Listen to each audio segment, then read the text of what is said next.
Hello everyone, this is Austin Whitaker with a small update video for Rosario to Kiva. I wanted to go ahead and post the side one-shot characters for chapters 1 through 10, in case anyone wanted to find out exactly what those were so you didn't have to go looking through the chapters. Those should be up on the screen right now. I didn't think to put that in the last video, so I wanted to make sure that those were up.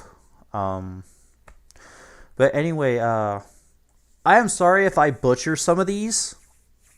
I'm not exactly perfect at Japanese. But Tamo Ichinose from Chapter 4, she is the head of the swim club and a mermaid. Then you get a Kotsubo in Chapter 6. He's that teacher that was apparently attacked by Mizore, and he's a kraken. Then you got a Tsubame Yusoba in Chapter 7. She's a banshee. Then you got Kato in Chapter 8. She's the spider lady working with the disciplinary committee. Then there are 2 male officers and a female officer with unknown names in Chapter 9. And there are 4 street people that get a small conversation with the group in Chapter 10. And Takato Yagami, who almost immediately gets captured by Nago, also in Chapter 10, who also needs a few voice lines. And then I forgot one very important character that so far in these 10, he only has one, but I forgot to include him in the main characters, and that's Tassulot. I forgot he shows up in Chapter 9. So, I need that voiced. And I deeply apologize for not putting that in the last video. My bad. But anyway, if you guys...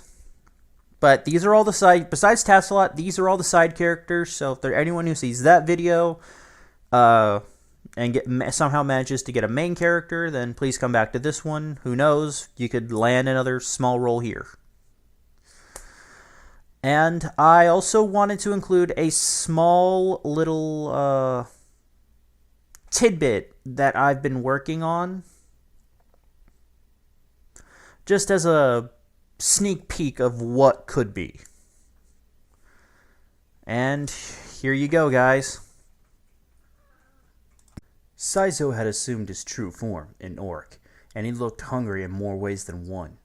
He was a hulking creature with thick fangs and bumps running all over his skin. His teeth were razor sharp, and his tongue was longer than before. In all, he looked like the real definition of a monster.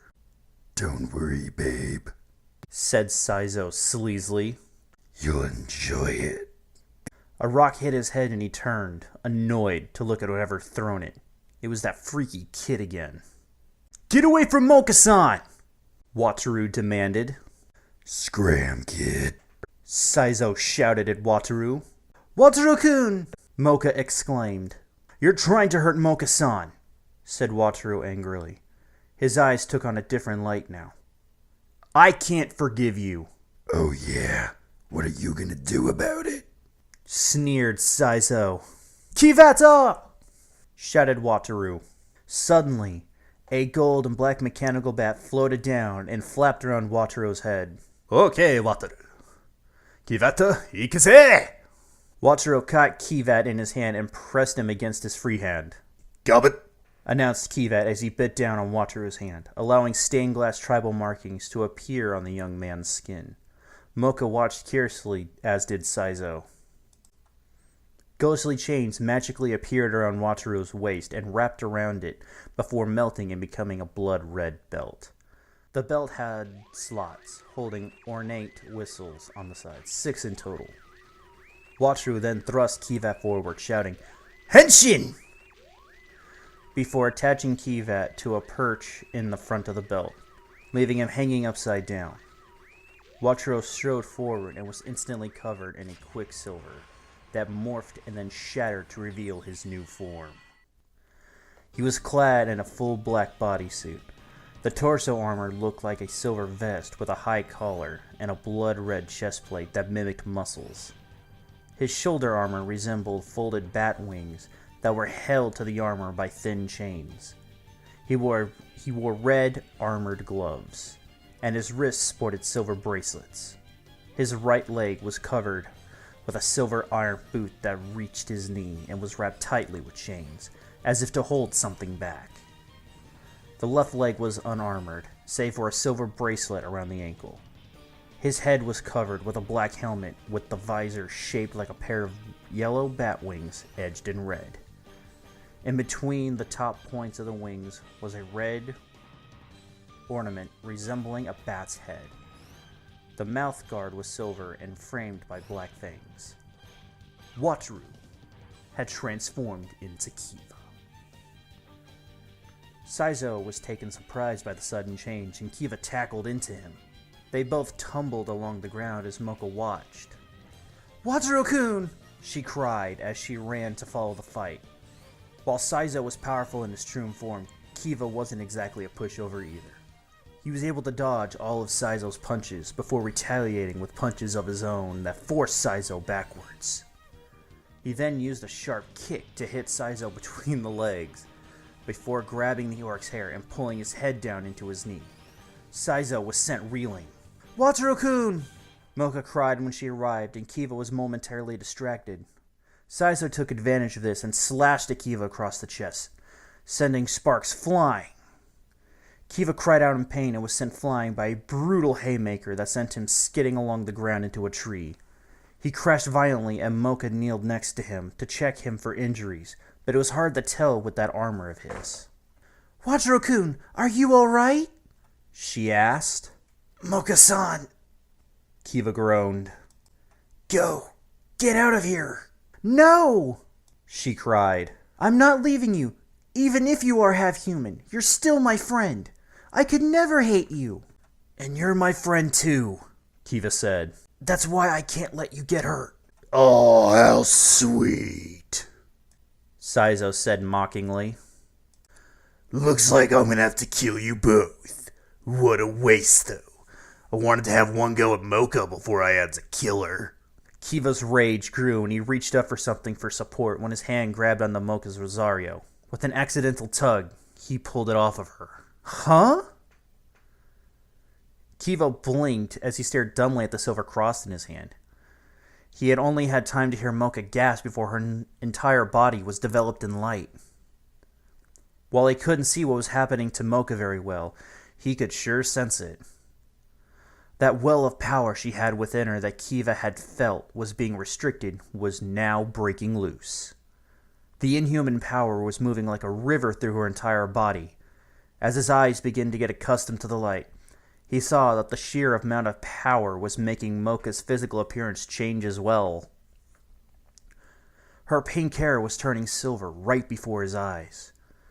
Her skin seemed to become paler as the power continued to flow.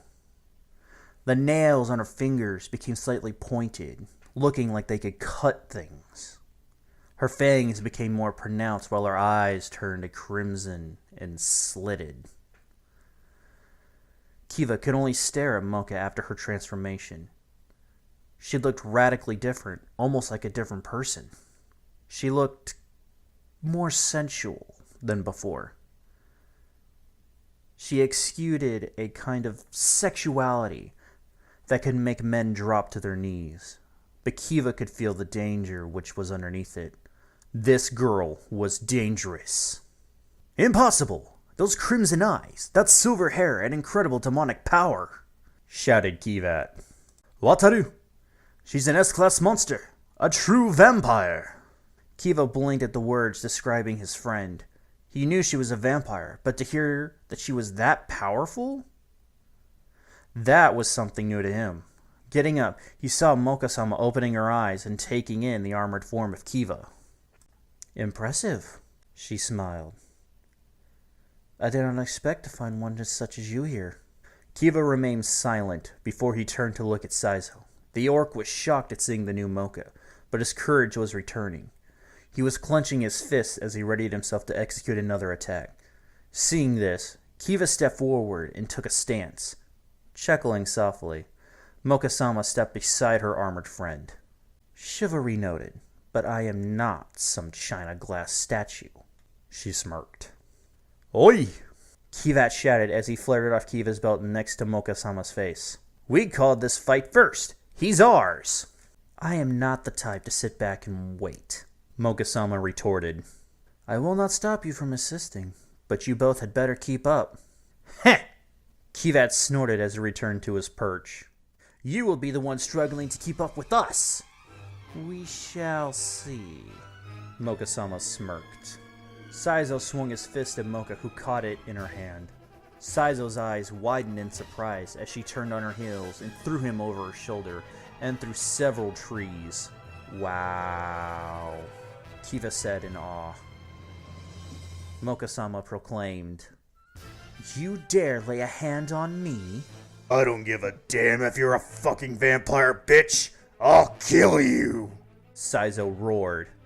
Kiva grew enraged at what Saizo called Mocha. Reaching to the right side of his belt, he pulled out a transparent whistle with red bat wings incorporated into the design. Mocha watched curiously and with deep interest as Kiva placed the wake-up whistle into Kiva's mouth. Kivat flew off his perch and around Kiva, blowing into the instrument with a call of Wake up! The sky turned pitch black as a crescent moon rose high in the air. Mocha-sama could sense Kiva's power rising, so she decided that it was time to finish this fight. Saizo dashed straight for them, ready to gut them. Know your place! Shouted Mocha-sama as she leapt into the air, followed by Kiva. Kiva flew around the armored right foot and shattered the chains, freeing the demonic red bat wings from its confines and revealing the red layer underneath and the 3 glowing gems along Kiva's leg. The two then dropped on Saizo and smashed him with their kicks. Saizo was sent flying far away, screaming. Both Kiva and Mocha-sama landed on their feet as Mocha-sama turned to regard Kiva. The broken chains from his boot flew at him, binding the red wings of his boot tightly. With the immediate crisis dealt with, Kiva was able to look at his transformed friend. She was even more beautiful now than she was when she was wearing her Rosario. Where the other Mocha was gentle and cute, Mocha-sama was dangerous and sensual. Mocha-sama picked up the Rosario that lay on the ground and stood up to Kiva. Her presence was intimidating, to say the least. But Kiva didn't find himself afraid. Likewise, Kiva's armor may have been the stuff of nightmares, but Mocha-sama did not feel anything remotely connected to fear. And that was it. Let me know what you guys thought down below. Again, this is like literally rough draft version 1.0, so it's not perfect or anything. But I'm hoping that with the right voices and with the right sound clips, that I can make this something that everyone's going to love. So again, if you do want to be a part of this project, I'm going to leave, the email should be up on the screen right now. So go ahead and leave it there at rosariotequiva@gmail.com. And if you do want to be a part of this thing, then I'll leave, once again, the fan fiction in the description down below.